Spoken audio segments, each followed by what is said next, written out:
Okay, well, first of all, my name is Jamie Thornburg, and I live in Coshocton, Ohio. This is my 1965 GMC no-door van, Call of the Wild. I brought it home in 1986 as a basket case. 300 or 400 people had worked on it, and they messed it all up. Well, it took me 4 years to put it all back together to the point where you can drive it. Top's been lowered a foot altogether in the front, 8 inches in the back. The motor's moved back a foot from its original position. Got 4-wheel disc brakes. Even though it don't have power, I got a big fancy master cylinder. It ain't quite as good as power, but they still are decent brakes. Front end's a 71 or 72 Lincoln Continental. That's all been cut back as just everything. The grills is Lincoln. The headlights are Monte Carlo. The same Monte Carlo gave up the engine, the transmission, and the rear end, and the sway bar. All come out of the same car. So it was recycling used parts there. I see you've got the van on the front here. Yeah, and if you was that's came off a vending trophy from the 70s. That's steel. That is not plastic. That's a steel one. Oh yeah. I see you got the sunroof on top. Yeah, it's just a sunroof. Actually, that sunroof was there when I bought the van. Oh, okay. So other than that, couldn't tell you much about it. Other than I've had it out 2 or 3 times to make it not leak. And you got two mirrors over here. Yeah, I got 2 mirrors, and you asked why? Because I could. It just sounded like the thing to do. You know, there's no excuse for not being able to see what's beside you. The curb feelers, they got a little backstory. Those were my grandfather's. Oh, wow. Had them on his car when I was a little kid. Oh. And we'd tell my hey, Grandpa, make the noise, and he'd grind them up against the curb. My grandma hated it, but we always thought it was funny because, you know, we were little kids, so yeah. he got away with it. Would make, yeah, it just... Very cool. You got the moon. Those, what kind of wheels? They're called smoothies. Mm-hmm. They're from Jags. They're just like $100 a piece rims. There's nothing really fancy about them. They look good on there though. Yeah.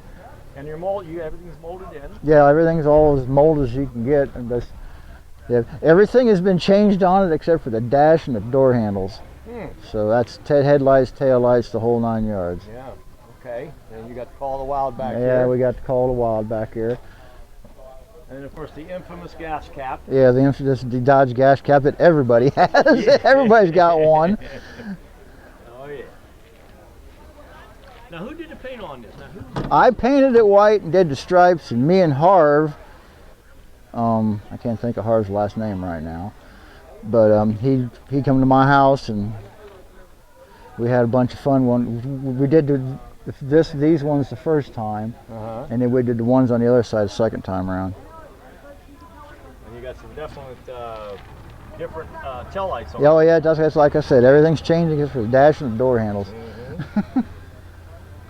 Nice, and you got the chromies coming out the back. Yeah, I got the chrome tips. Got a. All right, now what do you got inside here? It's nothing real fancy. Just the engine's been moved back a foot, so the drive shaft's only 7 inches long. If you could, and there I painted the top of the dog box lid. I painted the door panels. We did mural work on both of them, and it's just got tongue and groove pine and tongue and groove maple up in the top, and then tongue and groove cedar up in the front. Why all sorts of different types? Because that's what was available at the time. It's what the budget could afford. So that's what we bought. You got a lot of storage too. Looks like. Yeah, we got a little room there. Got under the bed. Got a bunch of extra stuff under the bed. Jack stands, miscellaneous parts, stuff I might worry about if it falls apart.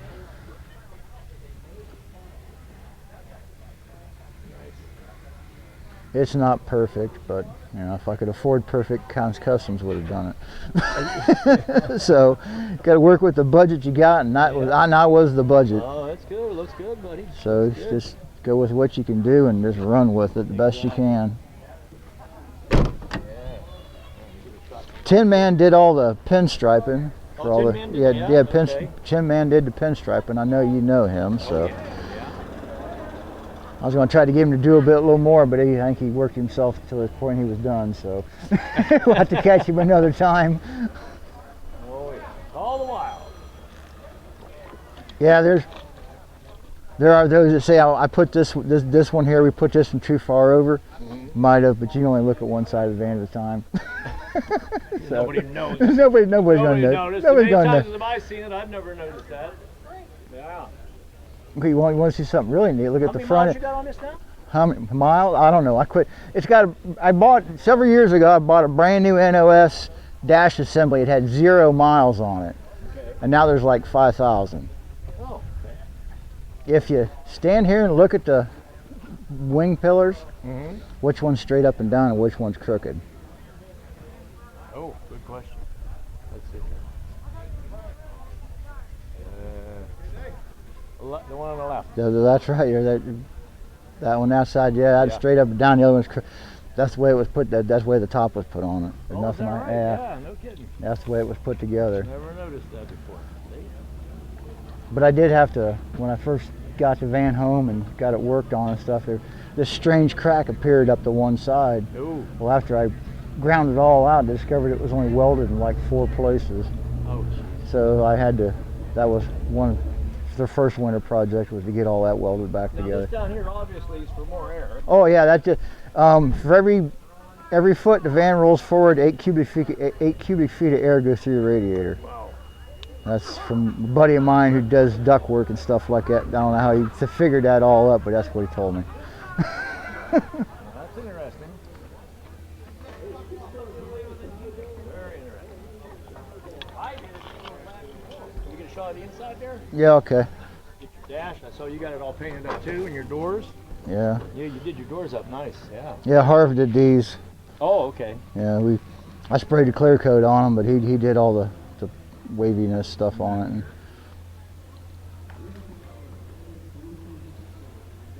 it. How crunched up are you in here when you're? Oh, well, getting in and out's a trick, but once I'm inside, it's not that bad. What do you got under? Her shifter? Yeah, no, that's a B&M. Oh, okay. That's a B&M star shifter. It's nothing. That's nothing fancy. It's just a automatic floor shifter. That's all it is. Yeah. Now, what was the idea of moving the motor back? Well, I don't know. It sounded like the idea at the time. It just, it was just another way to make points. That was my whole thing about it. Anything I could come up with to make points. And that was, and like I said, drive shaft 7 inches from yoke to yoke.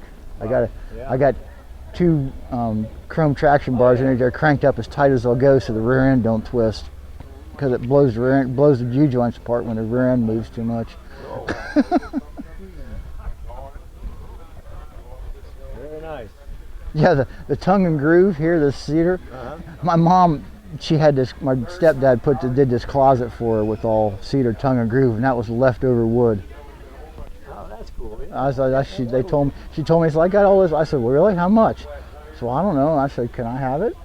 And she looked at her husband and said, go ahead if you want to take it. Well, I took it home and I used it. So. Now you're about 6'6". Is that No, you have enough room in there to drive with no problem?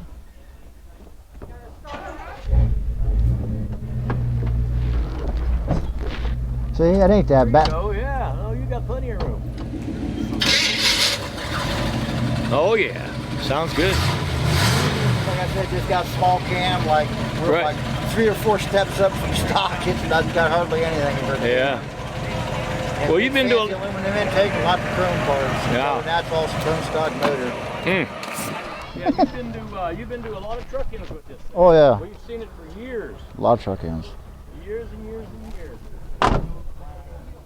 I don't know how many. I'd quit trying to count.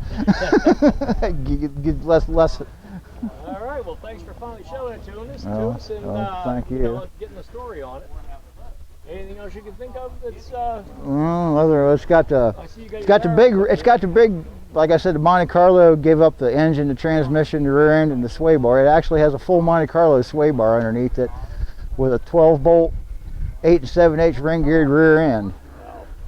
So I mean that's a big Chevy rear end for back in the 70s, though. Oh yeah. So. Okay, we're moving into the radical class. 3rd place, Jamie Thornburg.